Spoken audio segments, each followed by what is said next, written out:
అన్నమయ్య జిల్లా రాయచోటిలో వైసీపీ నేతలు నిరసన చేపట్టారు. తిరుమల లడ్డులో కల్తీ జరిగిందంటూ భక్తుల మనోభావాలతో చెలగాటమాడిన కూటమి నేతలు క్షమాపణ చెప్పాలని వైసీపీ రాష్ట్ర ప్రధాన కార్యదర్శి శ్రీకాంత్ రెడ్డి డిమాండ్ చేశారు.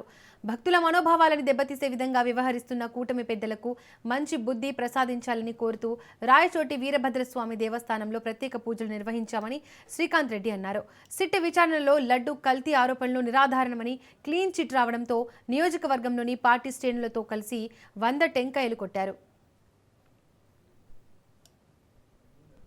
ముఖ్యమంత్రిగా ఉంటూ ఆ స్థానంలో ఉన్నప్పుడు ప్రజల యొక్క మనోభావాలని శాంతి భద్రతల విషయాలలో కానీ వీటిపైన సిన్సియర్గా ఉండాలి.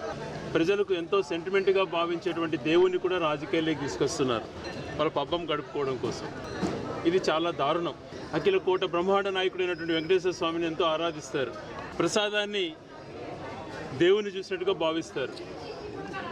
నేను గతంలో కూడా చెప్పాను, ప్రసాదం ఇచ్చినప్పుడు ఏ ఒక్కరు కూడా చెప్పులు షూస్ వేసుకునే వాళ్ళు వేసుకోరు. వంగి దేవుడికి నమస్కారం చేస్తూ ఆ ప్రసాదం తీసుకుంటారు. అంత పవిత్రంగా భావిస్తారు. ప్రతిపక్ష పార్టీ పైన బుద్ధ జల్లేదంటు కోసం దాంట్లో జంతు కొవ్వు కలిసిందే అని మాట్లాడారు.